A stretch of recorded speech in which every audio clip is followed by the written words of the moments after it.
Hello, this is Pastor Kevin, of course, and we're going to be starting a new book study.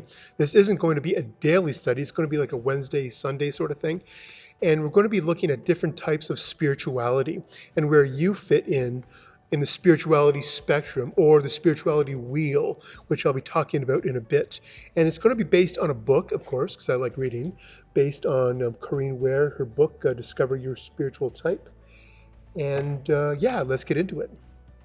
And many of you have studied this book with me. About a year ago, I did a book study on this so folks can get a better sense of their own spirituality, the own way they understand God in their lives. Because one question she asked at the very beginning is a really good one. Are there really types of spirituality? And yes, there absolutely are.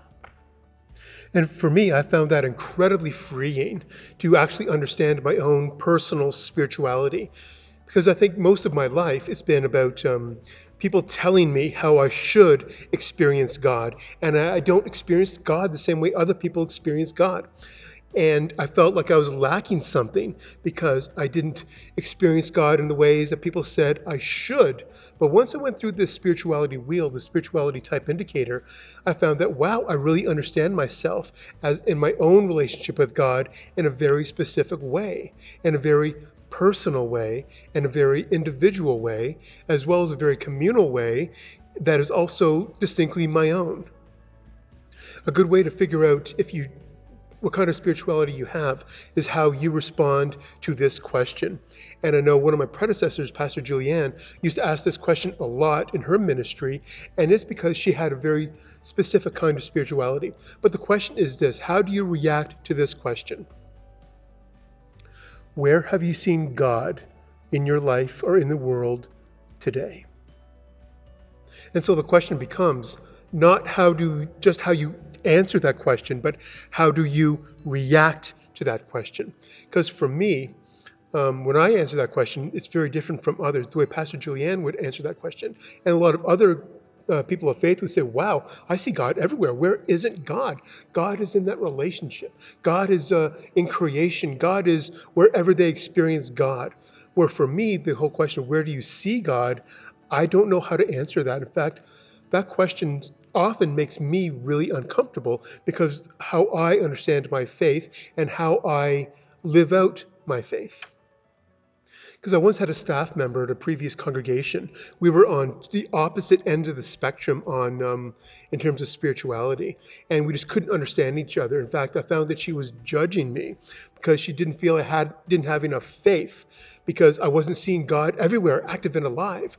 Where for me, I experienced God in both absence, in mystery, as well as intellectual reflection, theological reflection, spiritual reflection.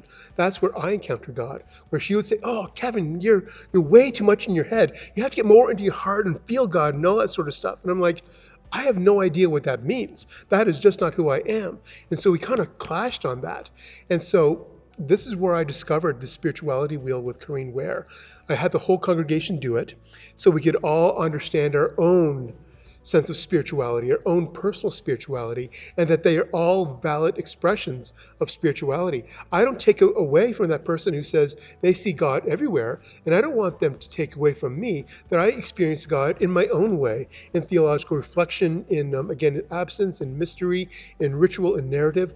Those sorts of things are just as valid an expression, an experience of God as those who feel God in prayer, or those who feel God in the spirit or have charismatic outbursts, those sorts of things. So there are various ways to experience God and to express your own spirituality. So over the next few weeks and probably the next few months, we will be going through this book and the various spiritual types that there are. Again, this isn't the only tool we can use. This is the one I'm using for now.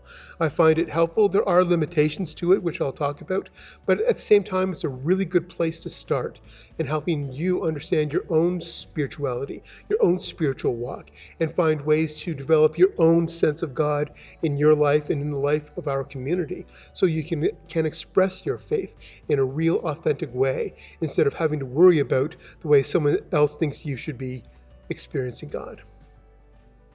And there is a spirituality test that comes along with this, which I'll put a link in.